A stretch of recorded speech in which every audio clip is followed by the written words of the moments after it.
Pasensya na, biglaan ko kayong ipinatawag. Po, May problema kasi sa scholarship ninyo. Hindi raw makakapagpatuloy ang foundation na nagpa-fund. pero sir, paano yun? Scholar po kami. Ikaw, Trixie, wala kang dapat ipagala. May anonymous donor na nagbayad ng tuition fee mo hanggang graduation. Ha? Paano pong... Pero ikaw, Maya, malaki ang problema. Alam mo naman siguro kung gaano kalaki ng tuition fee dito. Opo sir, pero... May kakilala ako na pwede kang tulungan. Puntahan mo siya mamayang gabi. Willing siyang i-sponsor ka, basta. Maya, may chance ka pang makapag-aral. Puntahan mo yung sponsor. Hindi ko alam, Trixie. May kakaiba eh. Ano ka ba? Swerte na nga at may tutulong sa'yo. Ayaw mo bang makapag-aral tayo hanggang graduation? Para kasing hindi tama to.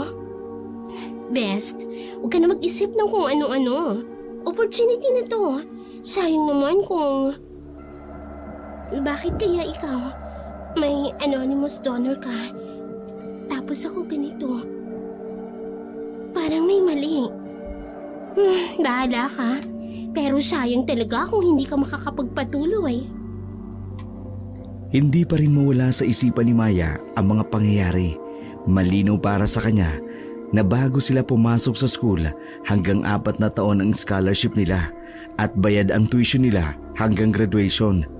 Pero dahil sa udyok ng kaibigan niyang si Trixie at dala ng matinding hangarin niyang makapagtapos, sinunod niya ang sinabi ng prinsipal. Kinagabihan, pinunta niya ang address na ibinigay ng prinsipal. Mag-isa lamang siyang pumunta roon at hindi niya isinama si Trixie. Pagdating niya sa lugar na yun, ganun na lamang ang kanyang gulat. Tama naman tong address ha. Pero bakit ganito dito? Maya-maya pa'y may biglang tumigil na itim na Mercedes-Benz sa kanyang harapan. Lumabas ang isang naka-uniforming driver. Magandang gabi. Ikaw si Maya, di ba? Ha? Paano niyo po nalaman ang pangalan ko? Ako si James, driver ni Sir Robert. Inaasahan ka ng amo ko. Pero, akala ko dito ang meeting place. Security purposes lang ito. Hindi naman pwedeng basta-basta ipaalam ang tunay na address ng amo ko. Halika na, ihahatid na kita. Hindi po. Baka mali lang po ito. Miss Maya, huwag ka nang matakot. Kilala ko ang Principal Santos. Pinasundo niya kayo. Sobrang bait ng amo ko. Marami na siyang natulungang estudyante. Pero bakit dito? Bakit ganitong oras? Maya, kung ayaw nyo, okay lang. Pero sayang naman yung oportunidad. Alam nyo naman na siguro kung gaano kahirap maghanap ng scholarship. Si Sir Robert, gusto lang talagang tumulong sa'yo. Paano niyo po nalaman na ako si Maya? Maya, sinabi na sa amin ni Principal Santos ang detalye tungkol sa'yo. Para si security din natin yon. O ano, sayang ang oras. Gusto nyo bang sumama o hindi? Pasensya na po. Pero kailangan ko na pong umuwi. Maya, sigurado ka ba?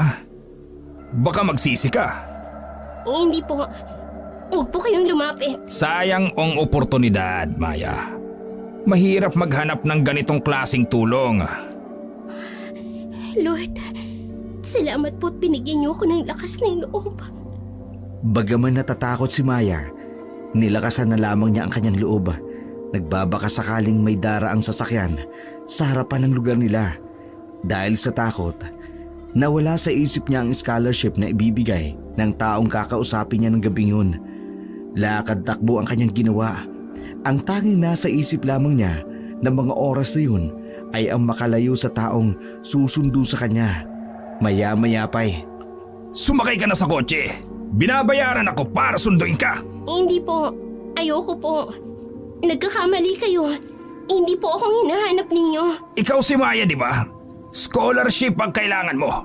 Sumunod ka na lang. Pakiusap po. Huwag niyo na akong pilitin. Itigil niyo na po ito. Wala akong magagawa. Utos ito. Kung ayaw mong sumama, mawawala ang scholarship mo. Hindi po ako sasama. Tulong! Tulungan niyo po ako! Tumahimik ka! Baka may makarinig. Kung anong isipin na lang nilang ginagawa ko sa'yo.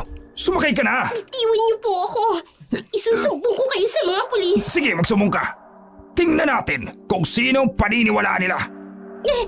Para po! Sa klolo! Kung sino ka man, tulungan niyo ako! Bakit? Bakit ka nanlalamig? Pakiusap, hayaan niyo na po akong makauwi. Hindi po ako sasama sa inyo. Ano bang arte yan? Sumakay ka na! Sinabi ko na sa inyo, ayoko. Ayaw mo, ha? Anong gagawin mo? Paghihinain kita para madala ka. Hindi. Bakit? Kaya pala sabi ni Sir, mag-ingat ako sa'yo. Kainin niyo. Akala mo, ikaw lang ang may lihim? Si Sir Robert, kilala ka niya. Alam niya kung sino ka talaga. Paano niyo nalaman? Simple lang. Sumama ka o ibubunyag namin sa buong eskwelahan kung ano ka. Hindi niyo maaaring gawin yun. Wala kang magagawa. Sumama ka na. Hindi ka na makakapanlaban. Dahil alam kong humihina ang mga katulad nyo sa ginger oil. Kaya hihilahin kita patungo sa sasakyan. Kailangang madala kita kay Sir Robert. Kailangan madala kita sa kanya. Sa kabila ng kanyang paglaban, nanghina si Maya nang mabuhusan ng langis na may luya. Hindi na siya nakapalagpa nang hilahin siya ng driver papasok ng kotse. Mabilis na umandar ang itim na Mercedes-Benz patungo sa dilim ng gabi. Dumaan ang kotse sa isang madilim at liblib na daan. 2 oras ang nakalipas. Huminto ang sasakyan sa harap ng isang malaking bahay na napaliligiran ng matataas na pader. Tanging ilaw mula sa gate lamang ang natanaw sa dilim. Isang malaking gate ang bumukas at doon pumasok ang sasakyan. Nang pumasok ang itim na Mercedes sa loob ng gate, isang nakatatakot na tanawin ang sumalubong kay Maya. Ang bahay ay isang 2 palapag na mansyon na Victorian style ang arkitektura. Ngunit halatang matagal nang napabayaan. Natakpan ng makapal na baging ang mga pader nito at ang dating puting pintura na ngayon ay naninilaw na at nagbabalat na. Ang mga bintana sa itaas ay may bakal na rehas at ang ibang natatakpan ng mga lumang tabla. Sa harap ng bahay may malawak na hardin, ngunit walang kahit anumang bulaklak o halamang tumutubo rito maliban sa matatayog na damong ligaw. Sa gitna ng hardin may isang lumang fountain na hindi na gumagana. Ang tubig ay nagtatabang na at may halong dahon at dumi. Ang hagdanan patungo sa pintuan ay yari sa marmol, ngunit maraming bitak at sira. Sa magkabilang gilid nito, may mga estatwang anghel na tila nagbabantay sa sinumang papasok. Ngunit ang kanilang mga muka ay sira na at napuno na ng amag na lalong nagpapatingkad sa kanilang nakatatakot na anyo. May ilaw sa loob ng bahay na kumikislap-kislap, nagbibigay ng malagim na liwanag sa mga bintana. Ang mga kurtina ay lumang pulang velvet na halatang kupas na sa tagal. Sa bubong may tower na parang observatory at sa tuktok nito may weather vane na umiikot-ikot sa hanging dumadaan. Lumilika ng kalakaring tunog na parang hagulhol sa gabi. Nang tumigil ang kotse sa harap ng pinto, isang matandang lalaki ang lumabas para salubungin sila. Suot niya ang lumang itim na uniforme na butler at ang kanyang mukha walang anumang ekspresyon. Sa likod niya bumukas ang malaking pinto ng kusa na lumika ng maingay na pagnitngit ng mga bisagra. Nanginig si Maya sa takot habang hinihila siya papasok ng driver. Alam niyang hindi ito ang karaniwang tahanan ng isang taong nagdanais lamang tumulong sa isang estudyante. Ito ay isang kulungang naghihintay sa kanya. Maya, Maya. Akala mo hindi kita makikilala? Kayo? Kayo pala? Oo, ako nga. Ikaw ang estudyanteng nakakita sa akin noon, hindi ba? Sa Building C, ikalawang palapag. Kayong nakita kong nanggagahasan ng estudyante. Congressman pa man din kayo. Yeah! Inihagis ang baso sa dingding ni Congressman. Ikaw ang nagpakalat ng istorya yan. Nasira ang reputasyon ko dahil sa'yo. Hindi ako! Pero mabuti na nga't nalaman ng lahat kung sino kayo talaga. Isang halimaw na nagpapanggap na lingkod bayan. Alam mo ba kung ilang taon kong pinaghirapan ang posisyon ko? Tapos ikaw, isang hamak na scholar lang ang sisira sa lahat? Hamak na scholar? Mas mabuti pa akong mahirap kaysa sa inyo. Isang manyak na congressman na nananakit ng estudyante. Nakita ko kung papaano kayo ng abuso. At ngayon, pagsisisiyan mo lahat na yan. Hinintay ko ang pagkakataong ito. Bitiwan niyo ako. Kriminal kayo. Dapat kayong nasa kulungan. Tumahimik ka! Hindi mo alam kung anong kaya kong gawin. Akala mo ba walang consequences ang paninira mo sa akin? Consequences? Kayo ang dapat managot. Ilang estudyante pa bang sinira ninyo? Ilang buhay pa bang winasak ninyo? Akala mo may maniniwala sa'yo? Tingnan mo kung nasan ka ngayon. Hindi niyo ako matatakot. Lalabas at lalabas din ang katotohanan. Marami pang estudyante ang magsasalita. Sino? Yung mga binayaran ko na para manahimik? O yung mga natakot nang makita kung anong nangyari sa pamilya nila? Anong ginawa niyo sa kanila? Congressman ako, Maya. May kapangyarihan ako. Sino ang pipiliin ng mga tao? Ang isang respetadong politiko? O ang mga hamak na estudyante? Demonyo kayo! Demonyo kayo! At ngayon, mawawala ka na lang bigla. Tulad ng iba, walang makakakita, walang makaalam. Hindi! Saklolo! Tulong! Sigaw ka lang ng sigaw. Dito sa bahay na to, walang makakarinig sa'yo. Walang makatutulog sa'yo. At pagkatapos nito, wala nang makaalam kung nasan ka. Alam mo, maganda ka sana. Kaso nga lang, pakialamera ka. Kung hindi ka lumikha ng gulo, sana ngayon, hindi ka pa naalis sa listahan ng mga scholar ko. Pero dahil sa pangingialam mo, napilitan akong tanggalin ka. Hindi ko pinanghihinayangan ng tulong na mula sa isang demonyong katulad nyo. Tibali nang maghirap ako, wag lang tumanggap ng tulong mula sa demonyo. Demonyo pala, ha? Pwes, ipakikita ko sa'yo kung anong klaseng demonyo ang pinagka mo! Anong gagawin nyo? Ano pa? Kundi gawin sa'yo ang ginawa ko sa ibang estudyante sa eskwelahan. Akin ang paaralan na yun. Kaya may karapatan akong gawin ang nais ko sa lahat ng naroon. Kaya pala, pati ang principal na kontrol ninyo. Kung sa kanila nagawa niyo ang kahiyupan, sa akin hindi. Bakit? Magsasaswang ka?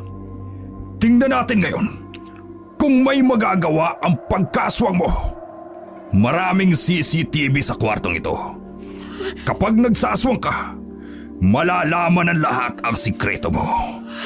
Kapag nangyari yon, lahat ng mga nawawalang estudyante ay ibibintang sa'yo. Wala kayong kasing sama! Masama kayo! Masama kayo! Bago kita alisin sa landas ko, pakikinabangan muna kita. Anong gagawin niyo? Ayusin ang pagkakatali niya sa kamay at paa.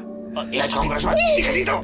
Ipararanas ko sa kanila kung gaano ako kamanyak. Walang awa ang mga tauhan ni Congressman Robert habang kinakaladkad nila si Maya patungo sa isang lumang upuan. Nasasaktan man sa mahigpit ng pagkakahawak sa kanyang mga braso, hindi pa rin tumitigil si Maya sa pagpupumiglas. Ang kanyang mga sigaw ay umaalingaw-ngaw sa malawak na silid, ngunit walang tumutulong sa kanya. Ang mga braso ni Maya tila nangangalit na sa sakit habang binabali ng mga tauhan upang itali sa kabilang gilid ng upuan. Mainit ang mga luwang pumapataka sa kanyang mga pisngi habang pilit na lumalaban. Sumisigaw siya, humihikbi at nanlalaban, ngunit walang tigil ang mga lalaki sa pagtali sa kanya. Binuhay ng sitwasyon ang masakit na gunita sa kanyang isipan. Ang mga pagkakataong nasaksihan niya kung paano ito ginawa ni Robert sa ibang mga estudyante. Ngayon, siya ay nasa upuan ng yun. Nararamdaman niya ang pagsakal ng takot habang pinahihigpit ng mga tauhan ang mga tali sa kanyang pulsuhan. Sa bawat galaw ni Maya, lalong humihigpit ang mga lubid. Ang mga paa niya ay itinatali sa mga paa ng upuan. Ginagawang imposible ang anumang pagtakas. Ang mga lalaking gumawa nito ay walang anumang ekspresyon sa mukha. Tila sanay na sanay sa ganitong gawain. Si Congressman Robert ay nakatayo lamang sa isang sulok. Hawak ang baso ng alak. Pinanunood ang eksena na para bang isang palabas. May pagkaaliw sa kanyang mukha habang nakikinig sa pagsusumamo ni Maya. Bawat sigaw ng dalaga, ang isinasagot lamang sa kanya ay malamig na tawa. Nang matapos na ang pagtali, umalis na ang mga tauhan ng walang imik. Iniwang mag-isa si Maya sa kama ng congressman na ngayon ay naglalakad palapit sa kanya. Ang tunog ng kanyang mga hakbang sa kahoy na sahig ay parang kamatayang unti-unting lumalapit. Walang nagawa si Maya para manlaban. Tila gutom at hayok na hayok sa laman si Congressman Robert habang ginagawa ang kahalayan sa babae. Ramdam ni Maya ang pagyapo sa kanyang katawan ni Congressman. Napilit niyang nilalabanan at pilit siyang kumakawala.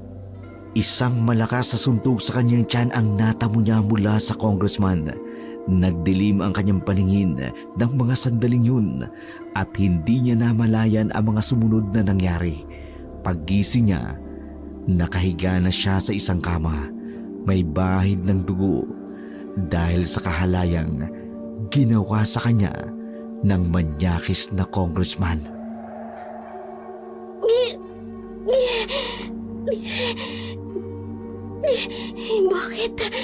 Bakit hindi ko magamit ang lakas ko?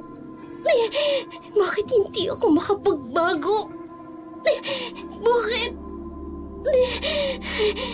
Ang luya, ang langis, nangihina ako, nilalambot ang aking katawan.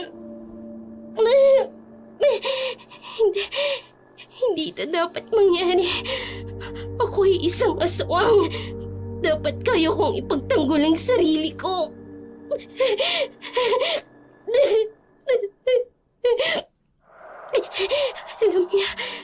Alam niya ang aking lihim. Kaya pala may mga CCTV. Kaya pala may mga luya. Lahat ng ito plinano niya. Mga ninuno ko.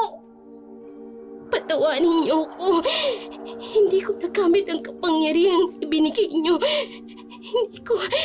Hindi ko... Ang sakit! Ang bigat ng katawan ko. Hindi ako makagalaw. Hindi ako makagalaw. Sa unang pagkakataon, naramdaman kong tunay na kahulugan ng pagiging mahina, ng pagiging tao. Ang tapang-tapang ko noon. Akala ko walang makakatalo sa akin. Pero ngayon...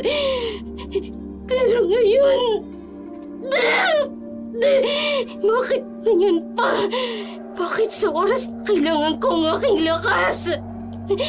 Tinalo niya ako. Hindi sa lakas, kundi sa tusong paraan. Alam niya kung paano ako papahiluhin. Ang mga kuko ko na dapat ay sandata. Ang mga ngiting dapat ay ipangil. Lahat na talo ng simpleng luya lang.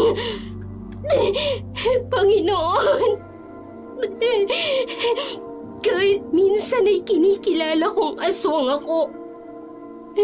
Pero ngayon ay humihingi ako ng tulong. Hindi para sa aking kapangyarihan, kung hindi para sa katarungan. May araw ka rin, Robert. May araw ka rin. Hindi man ngayon, pero darating ang araw na mawawala ang epekto ng luyang ito. At kapag nangyari yun... Mabigat ang mga yapak ni Maya habang malayong-malayo na siya sa mansyon ni Congressman Robert. Hindi niya man matandaan kung paano siya nakaalis sa lugar na yun. Ang mahalaga, nakalayo na siya.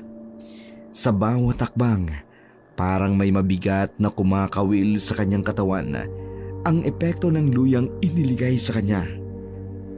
Gabi na nang makarating siya sa terminal ng bus. Walang dalang gamit, walang maayos na damit.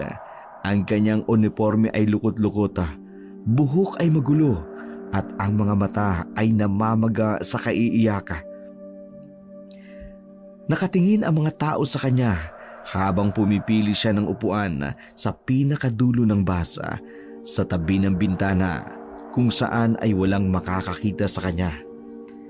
Sa bawat gulong ng bus na umaandar papalayo sa syudad, unti-unting bumibigat ang kanyang mga mata. Hindi niya alam kung dahil ba ito sa pagod o sa luha o sa mga pangyayaring sumira sa kanya.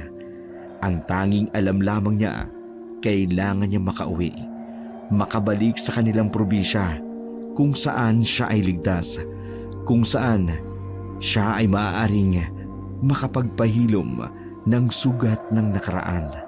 Habang tumatakbo ang bus sa dilim ng gabi, nakatingin si Maya sa bintana. Ang mga ilaw ng syudad ay unti-unting kumukupas na para bang mga bituing nawawala sa kalangitan. Sa bawat kilometrong nalalayo siya sa lugar na yun, parang may mabigat na tinig ang inaalis sa kanyang dibdib. Dala-dala niya ang mga sugat, hindi lang sa kanyang katawan, kundi maging sa kanyang kaluluwa. Ang mga pangyayaring yun ay mag-iiwan ng bakas na hindi madaling mabura. Ngunit sa kanyang pag-uwi, dala rin niya ang isang bagong kapasyahan, isang pangako na hindi ito ang huli, na balang araw, kapag malakas na siyang muli, babalikan niya si Congressman. Maya-maya pa'y dinapuan na siya ng antuka.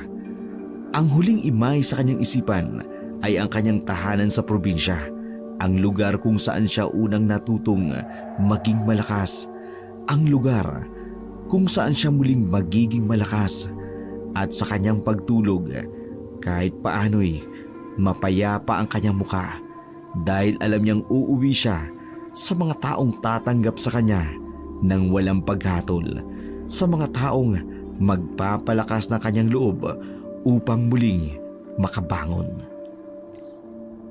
Sa malaking mansyon ni Congressman Robert, kararating niya lang mula sa opisina nang salubungin siya ng kanyang asawang si Mercedes. Oh, dumating na din ang ating kagalang-galang na congressman. Sisimulan mo na naman ba ang drama mo, Mercedes? Drama? Drama! Akala mo hindi ko naririnig ang mga chismis? Na may estudyante raw na nagsumbong tungkol sa'yo. Ah, yan ba? Chismis lang yan. May gustong manira sa akin. Manira? O baka naman, totoo? Ilang beses na kitang hinuhuli sa mga kalokohan mo, Robert. Ilang beses na! Akala mo ba hindi ko alam ang totoo tungkol sa mga nawawalang estudyante? Tigilan mo ako! Pagod ako! Pagod? Sa pangmamanyak ng mga estudyante? Yan ba ang pagod na sinasabi mo? Congressman ka raw. Dapat managot sa mga ginagawa mo. Tumahimik ka! Bakit? Nasasaktan ba ang ego mo? Nahuhuli ka na naman sa mga kahalayan mo? Hindi ako magbubulag-bulagan, Robert! Wala kang pruweba! Wala kang kahit anong pruweba! Kasuka ka! Congressman ka pa naman! Lingkod bayan daw. Pero ang totoo, manyakis! Gagamitin mo pa ang kapangyarihan mo para takutin ang mga biktima mo! Tigilan mo ang pagsasalita ng mga bagay na hindi mo alam, Mercedes! Hindi mo alam kung hanggang saan ako aabot para protektahan ang pangalan ko. Protektahan ang pangalan mo o ang mga kahalayan mo! Nasasaktan ako! O yan, ipinapakita mo na naman ang tunay mong kulay! Demonyo! Sinabi ko na tumahimik ka! Kung ayaw mong mapahamak yung anak mo! Kailan ka ba tumigil? Nung una pa lang, may mga babae na. Ngayon pati mga estudyante! Pinapatay mo pa sila! Murderer ka na, Robert! Malinis ang pangalan ko! Lingkod bayan ako! Congressman! Sinong maniniwala sa mga estudyanteng yan? May pruweba ka ba? Wala! Lingkod bayan! Lingkod bayan ang dapat na isulat sa pangalan mo! Pinabayaran mo ang mga tao para manahimik! Pinapatay mo ang mga hindi mo mabayaran! At kung ginagawa ko man yan, anong magagawa mo? Isusumbong mo ko? Sige nga! Tandaan mo to, Robert. May araw ka rin. Hindi ka forever na makakatakas sa kasalanan mo. May karma sa lahat ng ginagawa mo. Threats! Yan lang ba ang kaya mo? Mercedes? Ikaw ang dapat na mag-ingat. Baka ikaw ang sumunod na mawala. Hindi mo ko kilala, Robert. May hangganan ng pasensya ko. Kapag nahuli pa kitang muli, kapag may narinig pa akong bagong iskandalo, kapag may namatay pang estudyante. Ano? Anong gagawin mo? Tatakbo ka sa mga pulis? Sa media? Wala silang magagawa sa akin. Malalaman mo at hindi mo magugustuhan. May Diyos tayo, Robert. May Diyos. Pakinggan mo ako, Mercedes. Wala kang magagawa. Wala kang karapatang manghimasok sa mga ginagawa ko. At kung patuloy kang mangingialam, baka ikaw ang mawala. Bitiwan mo ko! Bitiwan mo ko, demonyo ka! Tumahimik ka, sabi! Makikita mo! Darating ang araw. Mababayaran mo ang lahat ng kasalanan mo! At wala akong pakialam kung anong mangyari sa'yo. Masusunog ka sa impyerno! Tumahimik ka lang dyan. Baka hindi lang mga estudyante ang mawala sa mundo. Tandaan mo ang sinabi ko! May hangganan ang lahat, Robert! May hangganan! At malapit na yun sa'yo! Sa malaking mansyon ni Congressman Robert, ang katahimikan ay puno ng bigat at tensyon. Malayo sa isa't isa ang mag-asawa ng gabing yun.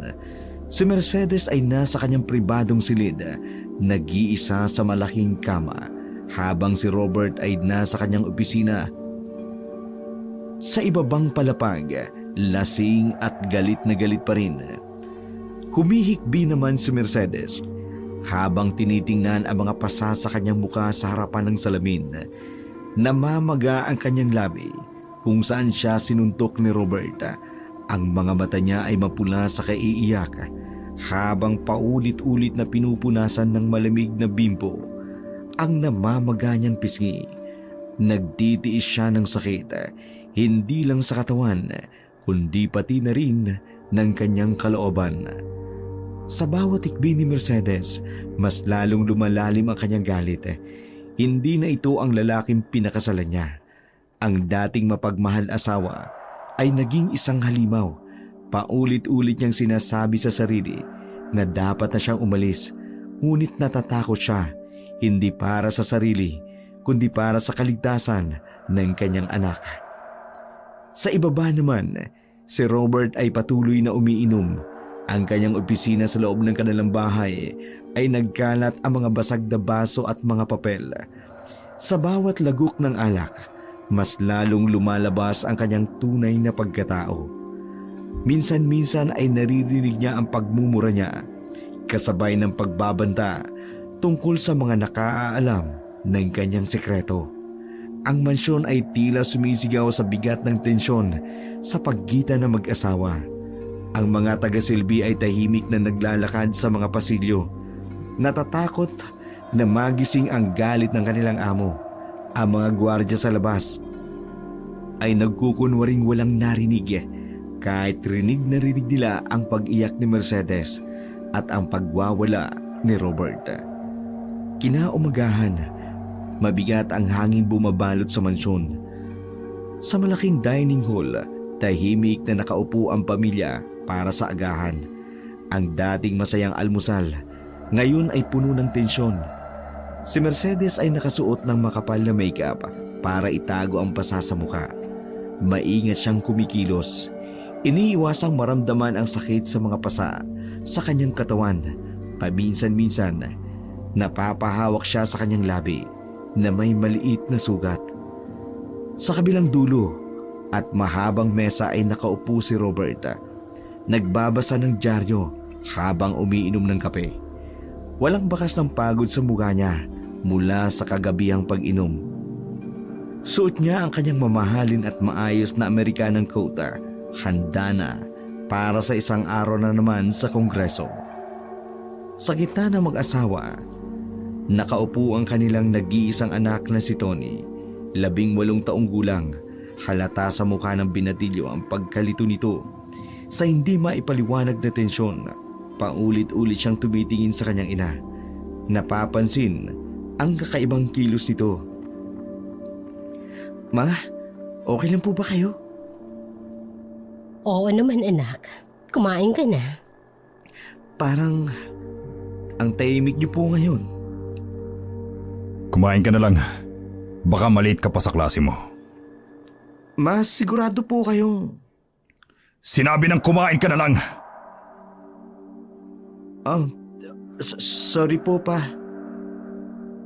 Ma'am, gusto niyo po ba ng mainit na kape? Hindi na. Salamat. Ma, pa, aalis na po ako. Ingat ka anak. Kumain ka ng lunch mo, ha? Huwag kang magpapagabi. Opo. Robert, kailangan ba talagang ganito? Anong ganito? May problema ka ba? Kung may nakakita sa nangyari kagabi. At sinong makakakita? Sinong maniniwala sa'yo? Hindi akong dapat mong kinakatakutan, Robert. Takot? Sa'yo? Ha? Tumahimik ka na lang dyan. At baka hindi lang yan ang maging pasa sa mukha mo. Oo nga pala. Wala nang natira sa dating Robert na minahal ko. Ang natira na lang, isang halimaw. Ano sabi mo? Halimaw ka. At darating ang araw na mababayaran mo ang lahat ng... Tatandaan ko yung mga sinabi mong yan. At tatandaan kong lahat ng ginawa mo. Lahat ng kasalanan mo. Darating din ang araw ng paghuhukom mo, Robert.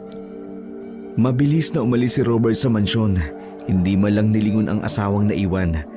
Ang kanyang Mercedes-Benz ay naghihintay sa labas. Pinalinisan niya ng wax at shine. Na-shine para sa araw na yun. Mahalaga ang araw na yun. Isang pagkakataon para linisin ang kanyang pangalan sa publiko. Mas mabilis, Mario! Utos niya sa driver habang nagbabasa ng script na inihanda ng kanyang PR team. Sa script, nakasulat ang mga dapat niyang sabihin tungkol sa mga paratang. Mga kasinungalingan lang daw na gawa-gawa lang ng mga taong gustong sirain ang kanyang pangalan. Dumaan sila sa isang kalsadang puno ng trapiko pero walang pakialam si Robert. Sa kanyang isip, paulit-ulit niyang binubulong ang mga dapat niyang sabihin. Ang mga paratang na ito ay walang basihan. Ako ay isang lingkod bayan na nakatuon lamang sa paglilingkod sa ating mga kababayan. Sa loob ng kotse, inayos niya ang kanyang kurbata sa harap ng maliit na salamin. Pinunasan ang pawis sa noo. Kahit malamig ang aircon, hindi pwede magkamali ng araw na yun. Dapat perpekto ang lahat. Nang makarating na sa opisina, naghihintay na ang mga taga-media. May crew na nagsasaayos ng mga ilaw, kamera at mga mikropono. Ang kanyang PR team ay nagkukumpulan sa isang sulok, nag-uusap ng mahina tungkol sa dapat gawin. Good morning, Congressman. Good morning, Congressman. Bati ng mga staff niya habang nagmamadaling binuksan ang pinto ng kanyang private office. Sa loob, nakahanda na ang setting. Ang kanyang mahogany desk ay maayos na maayos. May nakalagay na mga picture frame ng kanyang pamilya, props, para sa imahe ng isang mabuting ama at asawa. Sa likod niya, nakatayo ang watawat ng Pilipinas at sa gilid niya, ang kanyang mga plaque at parangal. 5 minutes po, Congressman. Sabi ng kanyang sekretary. Huling sinuri ni Robert ang kanyang refleksyon sa bintana. Perfect ang buhok. Walang kunot ang Amerikana. Nakangiti ang muka. Walang bakas ng kaguluhan sa bahay. Walang nakakaalam na ilang oras lang ang nakalilipas. Sinaktan niya ang kanyang asawa. Walang nakaalam na sa likod ng ngiting ito may mga lihim na kailangang pagtakpan. Perfect. Bulong niya sa sarili. Walang makaalam. Sa loob ng marangyang opisina, si Congressman Robert nakahanda na ang mga kamera at ilaw. Magandang umaga po, Congressman Robert, at maraming salamat po sa pagkakataong ito. Walang naman.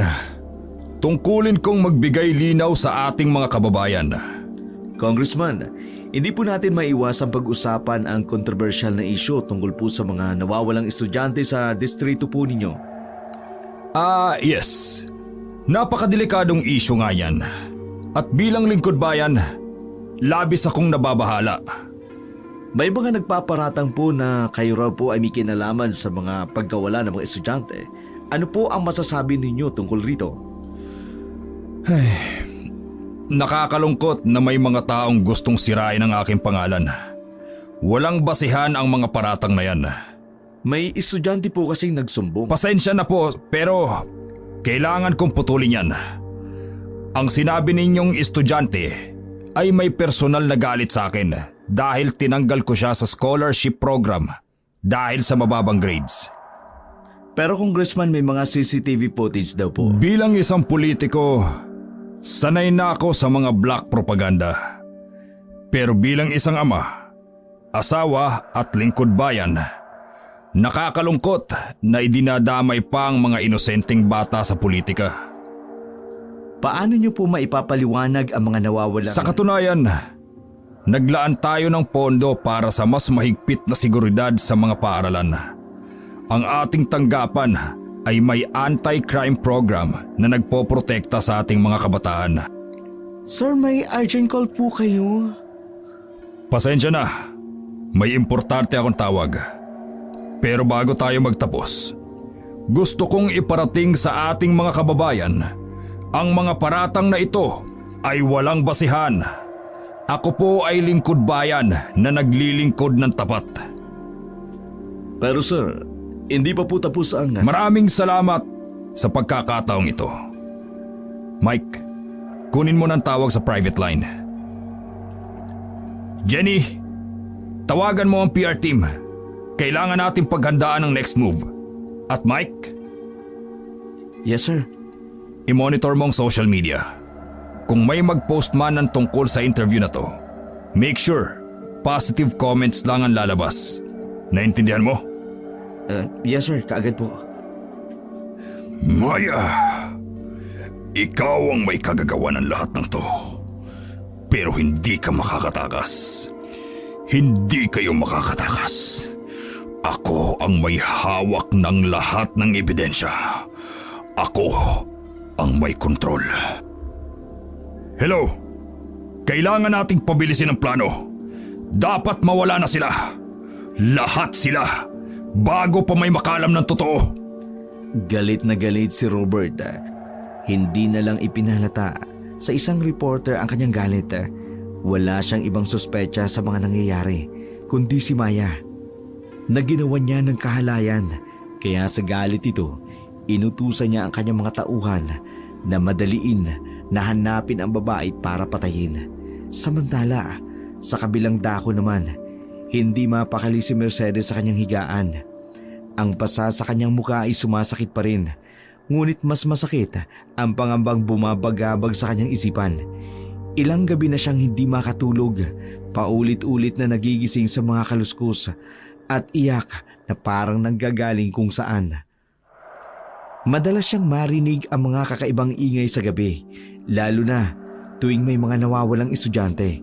At ngayon, habang nakahiga sa kama, ramdam niya ang bigat ng katotohanang ayaw niyang tanggapin na ang kanyang asawa ay may kinalaman sa pagkawala ng mga estudyante. Tumayo siya nang marinig ang tunog ng kotse ni Robert na papalayo. Alam niyang papunta sa isang late night meeting ito. Ilang beses niyang sinundan ang asawa noon, ngunit ngayon may iba na siyang plano.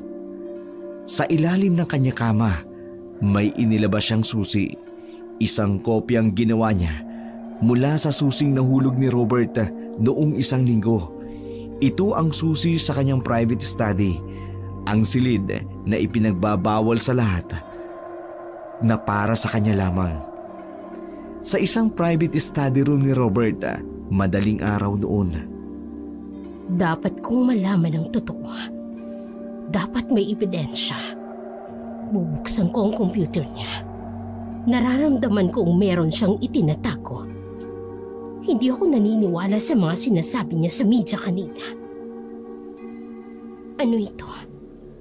Isang secret folder na password protected. Robert 0827. Hindi. Mercedes 1992. Hindi rin. Tony Boy. Hindi pa rin. Tama.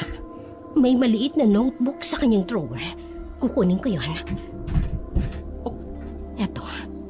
Safe House 123. Ayan. Nabuksan ng isang folder ng computer. Oh my God! Hindi. Hindi pwede. May mga video files ng mga estudyante. May listahan ng mga pangalan. Mga larawan ng mga nawawalang babae. Kaya pala laging may nawawala. May folder din na nakapangalan ay Maya. Ito yung estudyanteng nagsumbong. Pero bakit? Bubuksan ko ang folder. May mga CCTV footage. Mga recordings sa pangyayari. Robert, anong klaseng halimaw ka? May paparating. Kukopyahin ko ang mga file sa aking USB. Ma'am Mercedes! Gising pa po kayo? Oo. May hinahanap lang ako. Mabilis na itinago ang USB sa loob ng medalyon na palaging suot niya. Si Robert po kasi tumawag, pauwi na raw siya. Sige, salamat. Hindi ka na makakasakit pa ng iba, Robert. Hindi na. Pagkatapos maitago ang USB, nang makaalis na ang gwardya, nanginginig pa rin si Mercedes habang nakatayo sa gitna ng silid. Ang mga nakita niya sa computer ay parang masamang panaginip na hindi siya magising-gising. Mga mukha ng mga dalagitang nawawala, mga video ng kanilang pagdurusa, mga detalye ng bawat krimen. Lahat ay nakasave sa computer ng kanyang asawa. Dahan-dahan siyang lumabas ng silid. Ang mga yapak ay tila napakabigat. Sa bawat hakbang, ramdam niya ang bigat ng katotohanang natuklasan. Hindi siya makapaniwala na ang lalaking kanyang minahal, ang ama ng kanyang anak, ay capable sa ganito kalaking kasamaan. Buong gabi siyang hindi nakatulog. Nakaupo lang siya sa kanyang silid. Hawak-hawak ang medalyon na ngayon naglalaman ng mga ebidensyang kailangan niyang protektahan. Sa kanyang isip, paulit-ulit na umiikot ang muka ng mga babaeng nawala. Mga muka ng mga inosenteng biktima ng kanyang asawa. Kinaumagahan noon, ang umaga ay dumating na may dalang bagong pangamba. Alam ni Mercedes na dapat niyang ipaabot ang ebidensya sa tamang tao, ngunit alam din niya kung gaano kalaking panganib ang kanyang kaharapin. Habang naghahanda ng almusal sa kusina, ramdam niya ang bigat ng medalyon sa kanyang leeg. Bawat segundo ay mahalaga. Kailangan niyang kumilos bago maging huli ang lahat. Anong ginagawa mo dyan? Nagpapagawa lang ng almusal, mahal. Gutom ka ba? Akala mo hindi ko alam. Nararamdaman kong may ginawa kang hindi maganda. Kaya ka nagkakaganyan. Hindi mo pa ako kaanong kilala. Pero ikaw, kilala ko. At kaduda-duda ang iyong mga kilos, Mercedes. Hindi ka na makakalusot, Robert. Hindi na. Nang pumasok si Robert sa kusina, ramdam ni Mercedes ang panlalamig ng kanyang katawan. Hindi na ito ang lalaking minahal niya. Sa kanyang harapan ngayon ay isang halimaw na nakatago sa magarang Amerikana at mapanlinlang ng ngiti. Sa kanyang puso, alam niyang tama ang kanyang ginagawa. Kahit na ito'y nangangahulugang panganib sa kanyang buhay, kailangan niya ipaglaban ang katotohanan para sa mga biktima, para sa katarungan, at para na rin sa kanyang anak na si Tony na dapat malaman ang katotohanan tungkol sa kanyang ama. Sa kabilang dako naman, sa isang cafe sa mall, isolated area yun. Ito ang pangalawang installment ng scholarship mo, Trixie. Salamat po, sir. Pero bago mo kunin yan, may gusto kong malaman. Po? Nasaan si Maya? Si Maya? Hindi ko po alam. Huwag kang magsinungaling. Sir? Magkaibigan kayong, di ba? Hindi pwedeng hindi mo alam kung nasan siya. Opo, magkaibigan nga kami. Pero hindi ko po talaga alam. Umuwi na lang po siya bigla. Hindi po siya nagsabi kung saan. Magka-boardmate lang po kami pero hindi ko alam kung saan siya nakatira. Sinungaling? May sinabi siya sa'yo? Sir, nanginginig na po ako. Nasasaktan na po ako. Kung ayaw mong mawala ang scholarship mo, sabihin mo sa akin kung nasan siya. Sir, hindi ko po talaga alam. Ang huling text niya sa akin, uuwi lang daw po siya sa probinsya. Hindi ko na po siya makontak. Sir, bakit niyo naman itinapon sa mukha ko ang pera? Kung malaman kong nagsisinungaling ka, hindi lang scholarship mong mawawala. Naintindihan mo? Yes, sir. Pero totoo pong wala akong alam. Sorry po. Tumayo si Robert. Hinablot ang kanyang coat. At kung may makausap ka man, kung may marinig kang balita tungkol kay Maya, Opo, sir. kung ayaw mong maranasan ang dinanas niya, tumahimik ka. Paglabas ni Robert sa cafe, Hello? Paigtingin mo ang paghahanap. Hindi pwedeng makatakas ang babaeng yun. Hindi pwede. habang sa loob naman ng cafe, humahagulhol naman na naiwan si Trixie. Maya, sana iligtas ka. Sana hindi ka niya mahanap. Patawarin mo ko. Patawad kung wala akong nagawa noon. Nasilaw lang naman ako sa perang ibinibigay ni Congressman. Dati naman ang bait-bait niyo. Pero ngayon, unti-unti nang lumalabas ang tunay niyong kulay bilang isang demonyo. Sa labas naman, sa kotse ni Robert, hindi pa rin mawala ang tensyong nararamdaman ni Congressman Robert. Hinampas nito ng malakas ang manibela. Maya, Maya. Kapag nahanap kita, sisiguraduhin kong hindi ka na makakapagsalita. Kahit kailan. Sir, may problema po ba, sir? Bilisan mo! Umuwi na tayo. May mga tawag pa akong kailangan gawin. Kailangan kong mahanap ang babaeng yun bago siya magsalita sa media. Habang umaandar ang kotse, galit na galit ang mata ni Robert. Lalong tumitindi. Hindi niya alam na ang bawat hakbang niya para hanapin si Maya ay isa ring hakbang papalapit sa kanyang sariling kapahamakan. Ang opisina ni Congressman Robert ay dating tahanan ng kapangyarihan at kontrol. Ngunit ngayong umaga, ibang hangin na ang pumasok sa mga bintana nito. Ang dating maaliwalas na espasyo ngayon ay puno ng kakaibang karimlan kahit na tanghaling tapat. Isang linggo bago ang kabilugan ng buwan, pumasok si Mike na may dalang masamang balita. Sir, may problema po tayo. Nawala po ang lahat ng CCTV footage.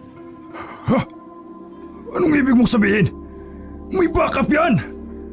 Ang pawis ni Robert ay nanlamig, hindi dahil sa init ng tanghali, kundi sa takot na unti-unting gumagapang sa kanyang katawan. Bawat segundong lumilipas, parang may invisible na kamay ang humihigpit sa kanyang liig. Biglang nawala ng kuryente. Ang tanging liwanag na mahinang sinag ng araw ang pumasok sa bintana. Sinubukang i-check ang system. Sir, hindi na po gumagana kahit generator. Ang katahimikan sa loob ng opisina ay napunit ng isang kakaibang kaluskus mula sa labas. Hindi ito normal na ingay ng mga ibon o ng hangin. Ito ay tunog ng isang bagay o nilalang na hindi dapat marinig sa oras ng katanghalian. May mga kakaibang kaluskus sa labas ng bintana. Nang bumalik na ang ilaw, isang nakakikilabot na tanawin ang sumalubong sa kanila. Lahat ng picture frames, mga larawan ng mga politiko, ng pamilya, ng mga parangal ay nakabaliktad na. Parang may hindi nakitang kamay na nagbago ng kanilang posisyon. Sa mga sumunod na araw, mas tumitindi ang kakaibang pangyayari.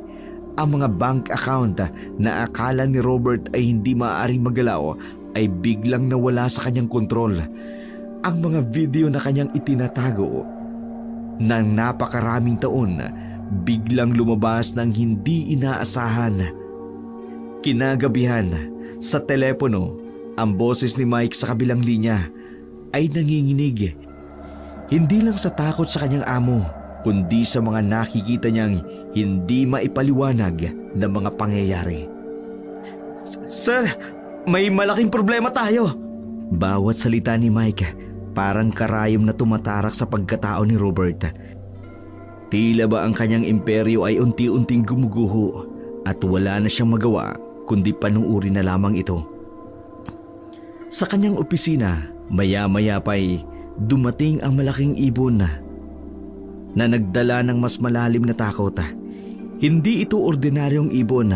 Sa mga mata nito ay may nagniningning na pulang liwanag at sa bawat pagkampay ng mga pakpak nito may dumadaan na malamig na hangin. Sa paglabas ni Mike sa opisina, hindi niya alam na siya mismo ay naging bahagi ng isang mas malaking kwento. Isang kwento ng paghihiganti na unti-unting buburahin sa mundong ito ang isang taong kayang galawin ng sinuman. Sa labas ng opisina ni Congressman Robert, ang malamig na hangin ay dumaan kay Mike. May dalang mensahe, isang babala na ang lahat ng ito ay simula pa lamang, na ang tunay na kaparusahan ay darating sa gabi ng kabiguan. Sa bawat araw na lumilipas, ang dating makapangyarihang congressman unti-unting nawawala ng kontrol.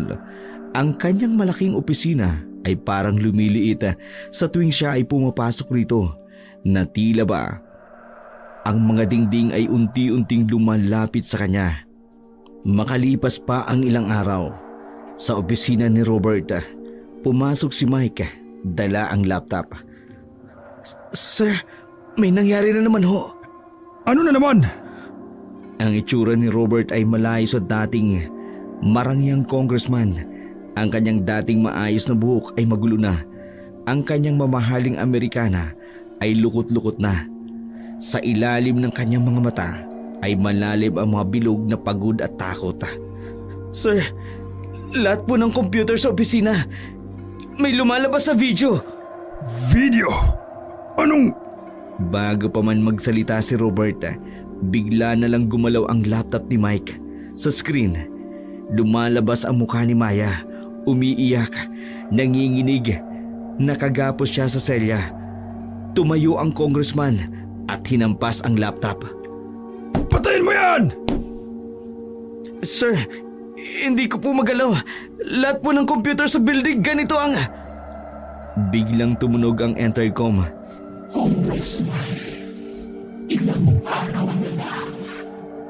Nanlamig si Robert. Ang boses ay hindi boses ng tao. Ito ay may halong hagulhol na huni ng mga ibon. Kinagabihan, sa kanyang private room, nag-iisa si Robert. Umiinom ng alak. Ang bote ay pang-8 bote niya na ng gabing yun, pero hindi pa rin mawala ang takot. Nang biglang may kumatok. Sir, may dumating po na package po ninyo. Anong meron? Sa loob ng kahon, may mga damit ng mga nawawalang estudyante. Lahat ay may dugo. Lahat ay may sulat. Malapit na. Biglang may narinig na tawa mula sa dilim. Mike! Sino yan? Sir, wala naman pong ibang tao. Sa labas ng bintana, libu-libong itim na mga ibon ang nakatingin sa kanila. Bumagsak si congressman sa sahig. Umalis kayo! Umalis kayo lahat! Sir, siguro po dapat... Walang dapat! Walang sino man ang makaalam! Habang tumatakbo palabas si Mike, narinig niya ang sigaw ng kanyang amo. Isang sigaw na hindi galing sa isang makapangyarihang tao, kundi isang taong unti-unting nilalamon ng kanyang sariling takot ng kasalanan. Sa labas, ang buwan ay unti-unting lumalaki. Ang mga anino sa paligid unti-unting nabubuhay, at sa malayong lugar, isang babaeng aswang ang naghihintay, handa ng manginain. Sa kabilang dako naman, sa bahay ni Trixie, nagulat siya sa biglang pagpapakita ng kanyang kaibigan na nawala ng ilang linggo, na labis niyang inalala. Maya? Trixie, pwede ba tayong mag-usap? Siyempre naman. Teka sandali. Dito na lang tayo sa kwarto. Isasara ko lang agad ang pinto. Baka may makakita. Ano palang nangyari sa'yo? Bakit bigla kang nawala? Hindi ka man lang nag-text o nagpasabi kung anong nangyayari sa'yo. Ilang linggo rin akong nag-alala sa'yo. O sige, magkwento ka. Makikinig ako. Trixie, tungkol kay Congressman. Ay, oo nga pala. Maya, dapat na malaman mo. Binantaan niya ako. Ipinakita niya sa akin ang tunay niyang ugali. Parang isang demonyo. Nagkaalala ako sa iyo eh. Hindi kita makontak.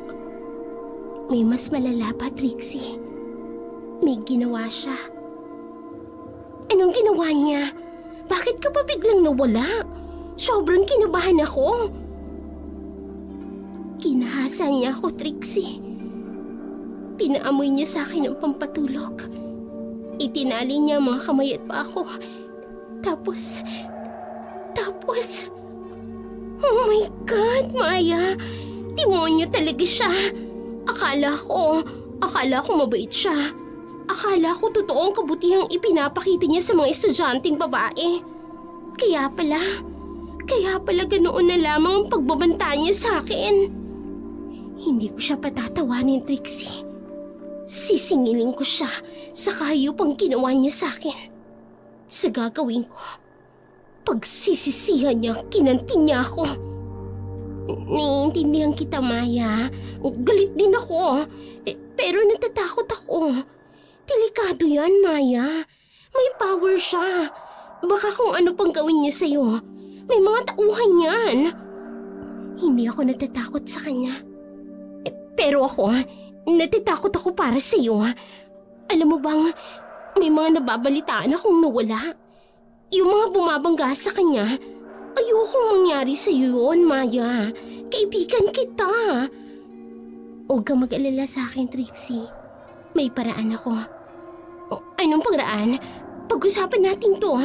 Dapat planuhin natin ng maayos. Hindi pwedeng basta-basta. Buhay mo ang nakataya rito. Magtiwala ka sa akin, Trixie. May mga bagay akong kayang gawin na hindi mo aakalain. Maya naman, kung may bala kang gawin, isama mo ko. Ayoko may mangyari sa'yo. Sobrang sama na nga ng ginawa niya. Ayoko pa yung madagdagan. Alam kong galit na galit ka, pero dapat mag-isip tayo ng paraan na legal. Halika, sasamahan kita sa presinto. Hindi na kailangan, Trixie. Paano kung hindi tayo kumilos ng legal? Baka lalo pang lumalayan. May ebidensya pa tayo. May CCTV sa building niya. May ginagawa na ako. Anong ginagawa mo? Maya, natatakot ako sa'yo, ha? Kakaiba ka na simula nung nangyari yun. Alam mo ba, Trixie? Kagabi, pinuntahan ko siya. Ha? Anong ginawa mo? Delikado yun. Hindi niya ako nakita. Pero nakita niya ang multo na ginawa niya. Napanood ko siyang nahihirapang matulog. Nanginginig siya sa takot. Anong ibig mong sabihin, Maya? Anong ginawa mo? Baka naman lalo kang mapahamak niyan. Hindi niya ako mahanap. Hindi niya ako makikita. Pero ako, nakikita ko siya. Gabi-gabi, pinapahirapan ko siya hanggang sa mabaliw siya sa takot. Maya, natatakot ako sa sinasabi mo. Hindi kita maintindihan. Mas mabuti sigurong hindi mo maintindihan, Trixie. Para sa ikabubuti mo. Basta tandaan mo, kaibigan kita. Hindi kita hahayaang mapahamak. Maya naman may ibang paraan. Pwede tayong...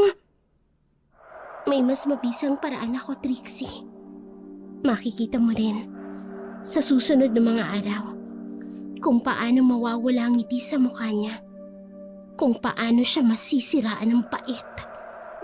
Maya, anong klaseng paghihiganti ba yung pinaplano mo? Sa kabilugan ng buwan, doon matatapos ang lahat.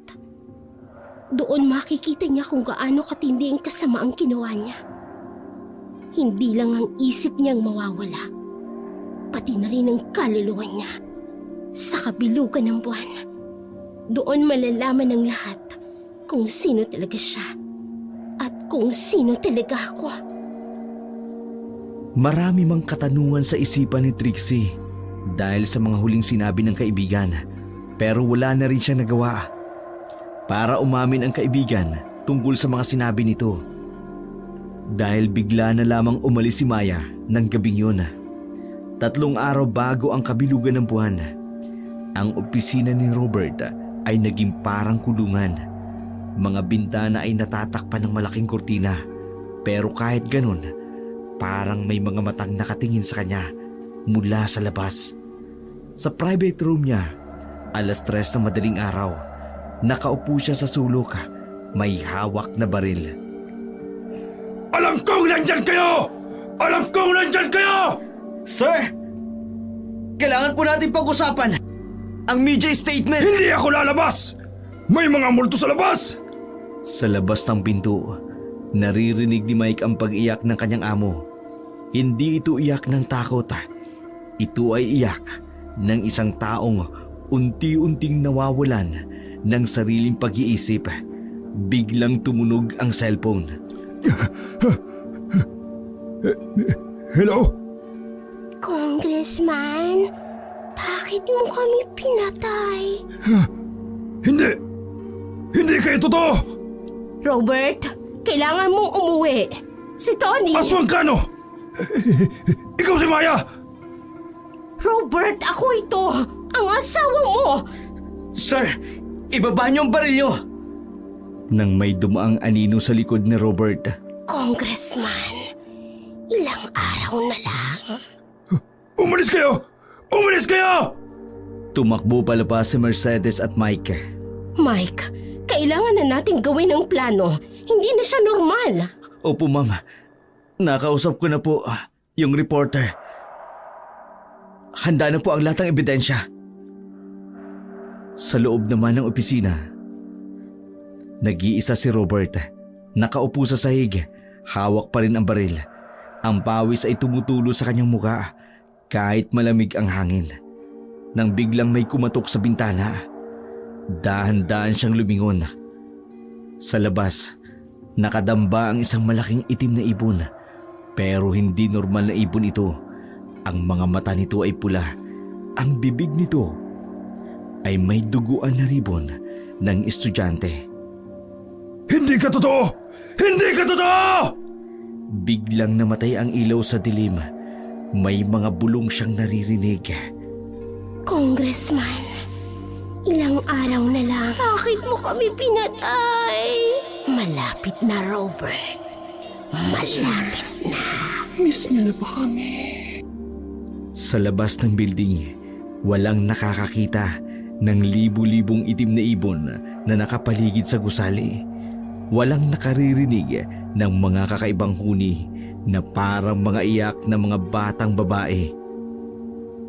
2 araw bago ang kabilugan ng buwan, hating gabi sa opisina ni Robert. Sa dilim ng kanyang opisina, si Robert ay nakaupo sa kanyang silya. Umiinom ng alak. Ang kanyang dating marangyang itsura na ngayon ay pawang anino na lamang ng dating congressman.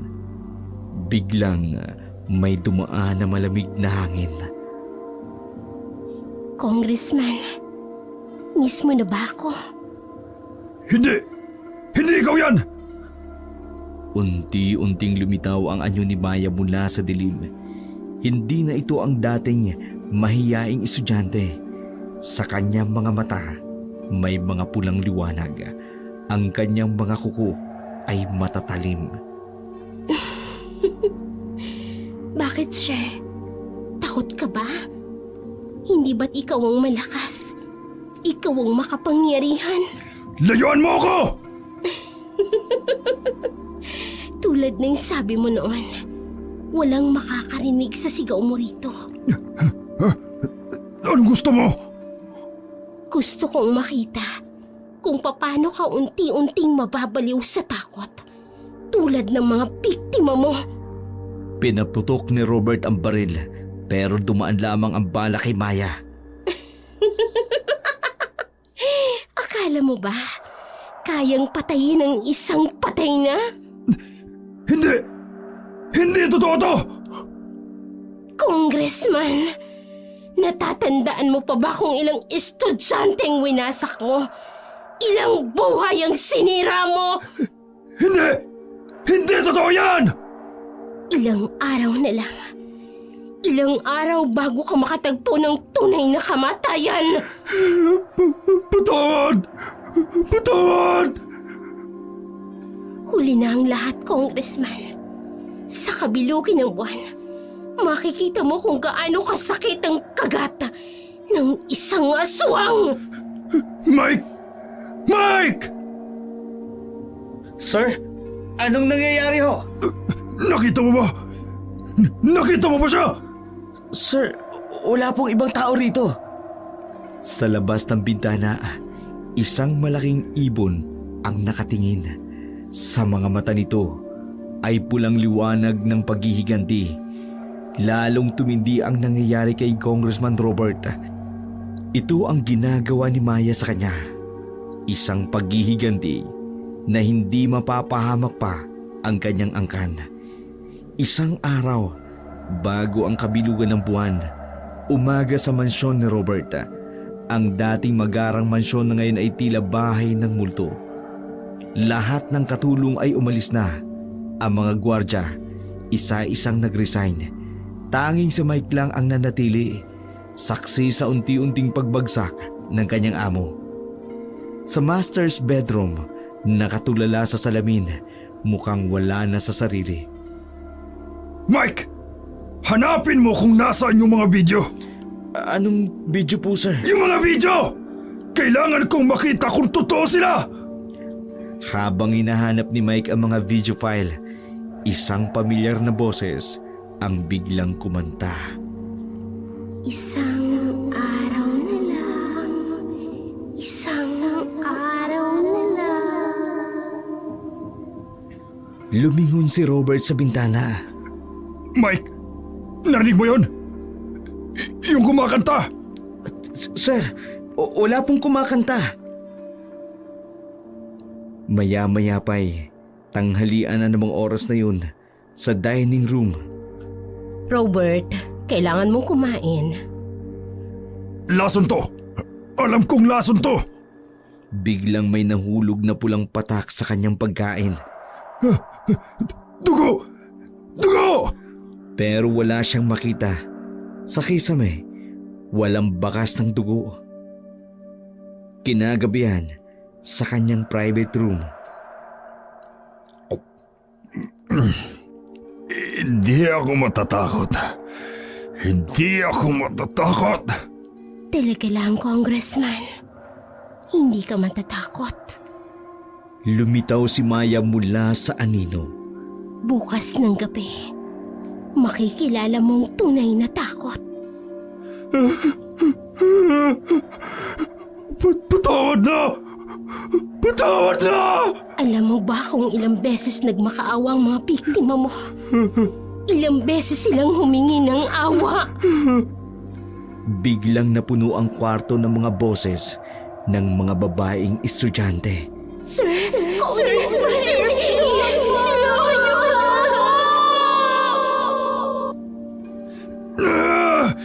Tama na! Tumigil kayo! Tumigil kayo! Bukas ng gabi, sa kabilugan ng buwan, dadamhin mo ang lahat ng sakit na dinanas nila.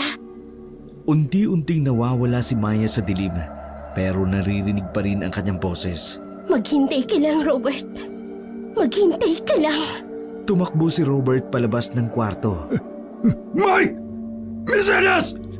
Sino man nandyan? Tulungan niyo ako! Pero walang sumasagot. Sa malaking mansyon, nag-iisa lang si Robert. Sa labas, ang buwan ay halos buong buo na, naghihintay sa huling gabi ng kanilang paghihiganti. Gabi ng kabilugan ng buwan sa mansyon ni Robert. Ang dating maliwanag na mansyon ngayon ay nababalot ng kakaibang kadiliman. Kahit ang mga ilaw ay tila nanghihina na para bang may persa na sumisipsip sa liwanag. Sa loob ng kwarto ni Robert. Mike! Mike! Nasaan ka? Pero si Mike matagal nang umalis. Sa labas, ang hangin ay tumitindi. Libo-libong itim na ibon ang nakapaligid sa mansyon. Biglang may mga kalabog sa bintana. Congressman, panahon na. Layuan niyo ako! Ang mga salamin ay biglang nagsimulang mabasag dahil sa mga putok ng baril na pinakawalan ni Congressman Robert. Takot ka na ba? Hindi pa itong simula. Biglang bumukas ang lahat ng pinto at bintana. Mga kapatid, pumasok na kayo. Mga anino ang pumasok sa silid. Unti-unting nagmamateryal bilang mga aswang. Hindi! Hindi! Ah! Alam mo ba kung gaano katagal naming hinintay ang gabing ito? Pinalilibutan siya ng mga aswang ng mga oras na yun. Pera! Bibigyan ko kayo ng pera! Pera, para saan? Para sa mga buhay na kinuha mo. Biglang may lumabas na mga anino mula sa sahig. Mga multo ng mga estudyanteng namatay. Ilang araw na lang. Bakit mo kami pinatay? Malapit na, Robert. Malapit na. Miss niyo na ba kami? Patawad! Patawarin niyo ako! Tulad ng sinabi ko, ipararanas namin sa'yo lahat ng sakit na dinanas nila. Lumapit ang mga aswang. Mga matay pulang-pula. Mga pangil ay tumitingkad. Hindi! Hindi! At ngayon, magsisimula ang tunay na bangungot mo. Ang huling nakita ni Robert, ang mga pulang mata ng mga aswang at ang panganib ng ngiti ni Maya bago tuluyang lumamon sa kanya ang kadiliman. Sa labas ng mansyon, walang nakaririnig ng kanyang mga sigaw. Ang buwan ay nasa kaitaasan, saksi ng gabing yun ng paghihiganti. Kinabukasan, madaling araw sa mansyon ni Robert. Ang unang sinag ng araw ay tumama sa mga basag na salamin ng mansyon. Walang bakas ng karahasang naganap noong gabi. Walang dugo, walang katawan. Tanging ang mga basag na salamin lamang at kaguluhan ang nagpapatunay na may nangyari. Pumasok si Mike kasama ang mga pulis, ganun din ang reporter. Sir? Sir, si Roberto. Ano po ang nangyari dito? Baka may nangyaring karahasan, pero nasaan ang congressman? Sa kusina, nakita nila si Mercedes. Mike, nakita mo na ba ang asawa ko? Mama, wala po siya sa opisina. Sa kwarto ho siguro. Nagmamadali silang maganap nang makita nila ang sulat sa mesa. Sandali lang, ako na magbabasa. Mga kapwa ko mamamayan, hindi ko na kaya ang bigat ng aking konsensya sa lahat ng aking kasalanan. Isa itong suicide note. Hindi siya magpapakamatay. Labis din ang paghihinagpis ni Mercedes sa mga nangyayari sa kanyang asawa. Sa totoo lang, kahit ganun pa ang natuklasan niya sa asawa, nangingibabaw pa rin sa puso niya ang pagmamahal dito at naisip niya pa rin ang sinumpaan nilang dalawa na magsasama sila sa hirap at ginawa. Kaya sumama siya sa paghahanap sa kanyang asawa.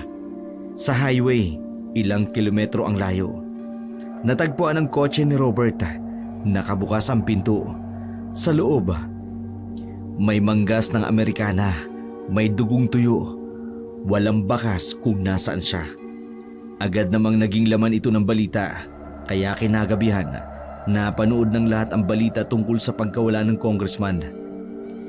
Nawawala ang kontrobersyal na si Congressman Robert matapos lumabas ang mga ebidensya ng kanyang krimen. Ayon sa mga dokumentong natagpuan, sangkot ang congressman sa pagkawala ng ilang mga estudyante.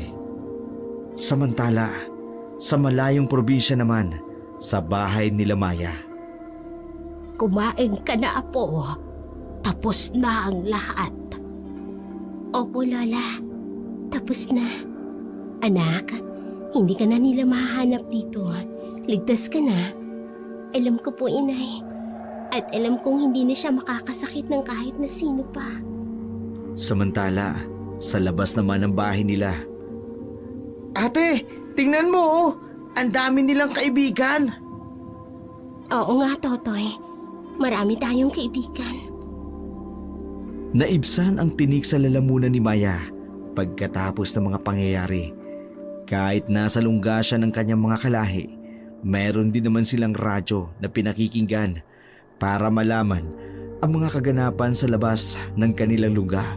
Kahit hindi na sila lumabas, naririnig nila ang mga balita sa radyo. Hanggang ngayon ay misteryoso pa rin ang pagkawala ni Congressman Robert. Ang tanging alam ay ang mga dokumentong natagpuan na nagpapatunay sa kanyang mga krimen. Hayaan na natin silang mag-isip kung anong nangyari. Opo, Lola. Ang mahalaga, napatunayan nating lahat na hindi lahat ng makapangyarihan ay nakakatakas sa kanilang kasalanan. Sa libingan, sa isang liblib na bahagi kung saan walang pumupunta. Isang bagong puntod na nakatirik, walang pangalan, walang petsa. Ang tanging nakaukit ay mga salitang, Dito nakahimlay ang mga lihim na hindi na malalaman pa. at sa ilalim ng puntod na yun, kasama ang mga buto ni Congressman, ay nakabaon ang lahat ng kanyang kasamaan, mga video, mga litrato, mga katibayan ng kanyang mga kasalanan. Congressman, sana'y makamit mo ang kapayapaan na hindi mo ibinigay sa amin. Diba?